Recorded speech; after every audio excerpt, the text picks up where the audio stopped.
वामनाय नमः। नमस्ते जी। आज वामन जयंती है, यानी कि वामन द्वादशी। भाद्रपद महीने की द्वादशी को ही वामन जयंती के रूप में मनाया जाता है।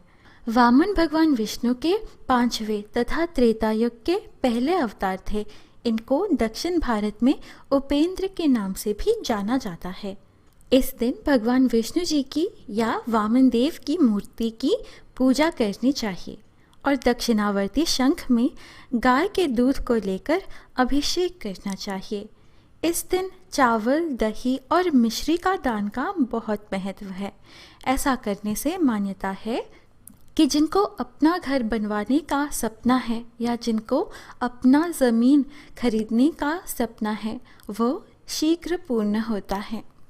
जिस तरह वामन अवतार में भगवान श्री विष्णु जी ने ब्राह्मण का रूप धारण किया है, आज ब्राह्मणों को भोजन कराने का विशेष महत्व बताया जाता है। श्रीमद् भागवत पुराण के अनुसार भाद्र मास के शुक्ल पक्ष की द्वादशी को अभिजीत मुहूर्त में भगवान वामन प्रकट हुए थे, इसलिए आज पूजा अभिजीत मुहूर्त में की जाएगी। इस पर्व के उपलक्ष्य पर भगवान वामन का पंचोपचार अथवा षोडशोपचार पूजन करना सर्वोत्तम माना गया है। इस दिन व्रत एवं पूजन तथा कथा सुनने मात्र से भगवान वामन प्रसन्न होते हैं और भक्तों की समस्त मनोकामनाओं को पूर्ण करते हैं। तो फिर आइए दोस्तों, हम भी श्रवण करें इस पावन वामन द्वादशी की दिव्य कथा। एक बार देव दैत्य युद्ध में दैत्य पराजित हुए तथा मृत दैत्यों को लेकर वे अस्ताचल की ओर चले जाते हैं। दैत्य राज बलि इंद्र वज्र से मृत हो जाते हैं। तब दैत्य गुरु शुक्राचार्य अपनी मृत संजीवनी विद्या से राजा बलि तथा दूसरे दैत्यों को जीवित तथा स्वस्थ कर देते हैं। राजा बलि के लिए शुक्राचार्य एक यज्ञ का आयोजन करते हैं तथा अग्नि से दिव्य बाण तथा अभेद्य कवच पाते हैं और असुर सेना अमरावती पर आक्रमण कर देती है। असुर सेना को आते देख देवराज इंद्र समझ जाते हैं कि इस बार वे असुरों का सामना नहीं कर पाएंगे तथा देवता भाग जाते हैं। स्वर्ग दैत्यों की राजधानी बन जाती है। तब शुक्राचार्य राजा बलि के अमरावती पर अचल राज्य के लिए 100 अश्वमेघ यज्ञ का आयोजन करवाते हैं। इंद्र को राजा बलि की इच्छा का ज्ञान होता है कि राजा बलि के 100 यज्ञ पूरे होने पर फिर उनको स्वर्ग से कोई हिला नहीं सकता। एक बार दैत्यराज बलि ने इंद्र को परास्त कर स्वर्ग पर अधिकार कर लिया था। पराजित इंद्र की दयनीय स्थिति को देखकर उनकी माँ अदिति बहुत दुखी हुई। उन्होंने अपने पुत्र के उद्धार के लिए विष्णु जी की आराधना की। तब इंद्र भगवान विष्णु की शरण में जाते हैं।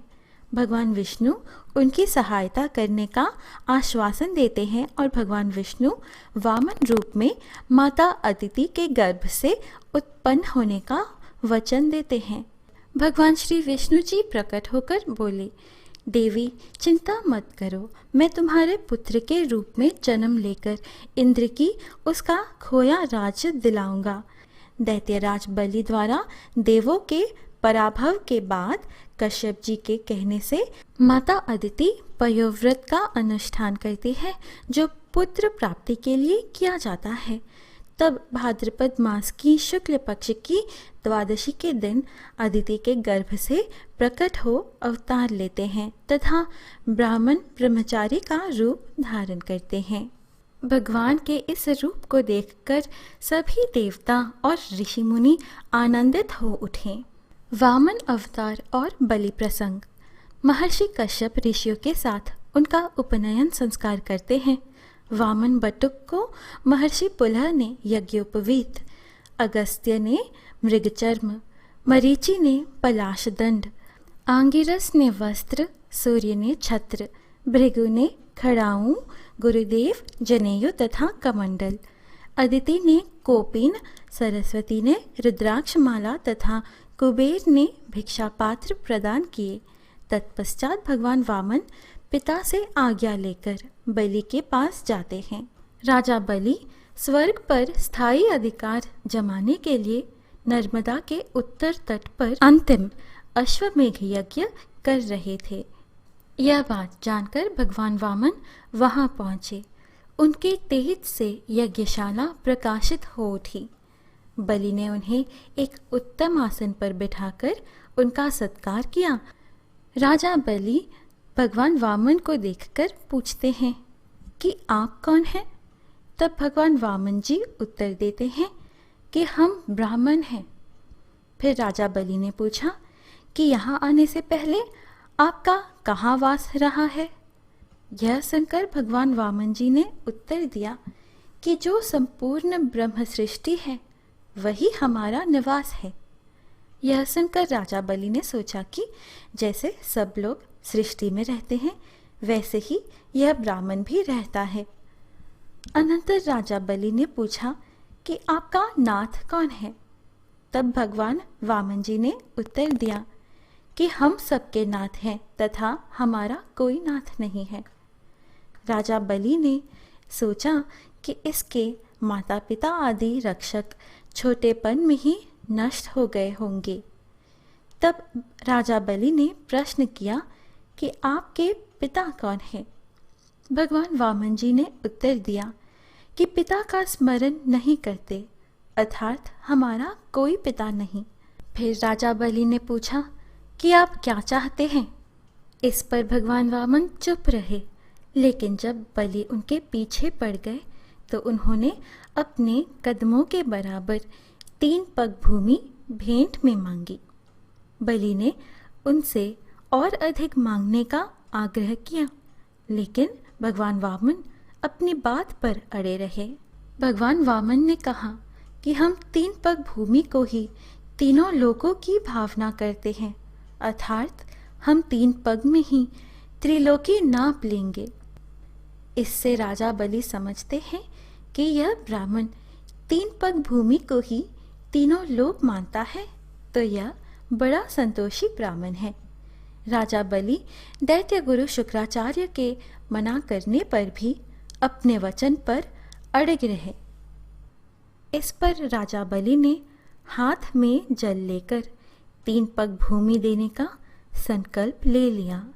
संकल्प पूरा होते ही भगवान वामन का आकार बढ़ने लगा और वे वामन से विराट हो गए। वामन रूप में भगवान विष्णु ने एक पग में स्वर्ग और दूसरे पग में पृथ्वी को नाप लिया और अभी तीसरा पैर रखना शेष था। ऐसे में राजा बलि अपना वचन निभाते हुए अपना सिर भगवान के आगे रख देते हैं। राजा बलि ने कहा, प्रभु, संपत्ति का स्वामी संपत्ति से बड़ा होता है। तीसरा पग मेरे मस्तक पर रख दे। और वामन भगवान के पैर रखते ही राजा बलि परलोक पहुंच जाते हैं। बलि के द्वारा वचन का पालन करने पर भगवान विष्णु अत्यंत प्रसन्न होते हैं और प्रभु राजा बलि को वर मांगने को कहते हैं। इस पर राजा बलि दिन रात भगवान को अपने पास सुतल लोक में रहने का वर मांगते हैं तथा भगवान विष्णु अपना वचन पालन करते हुए राजा बलि का द्वारपाल बनना स्वीकार करते हैं, जिन्हें फिर बाद में देवी लक्ष्मी राजा बलि से वर मांगकर मुक्त करवा लेती हैं। सब कुछ गवा चुके राजा बलि को अपने वचन से ना फिरते देख भगवान वामन प्रसन्न हो गए और बलि को पाताल लोक का स्वामी बना देते हैं। इस तरह भगवान वामन देवताओं की सहायता कर उन्हें पुनः स्वर्ग का अधिकारी बना देते हैं। भक्तों, यह है आज की प्रस्तुति। आशा है आपको यह कथा अच्छी लगी। इस प्रकार के और वीडियोस, कथाएं और आध्यात्मिक वीडियोस पाने के लिए कृपया हमारे YouTube चैनल पवित्र वचन को सब्सक्राइब कर हमसे जुड़े रहिए। फिर मिलेंगे अगली वीडियो में। जय श्री कृष्ण। राधे राधे।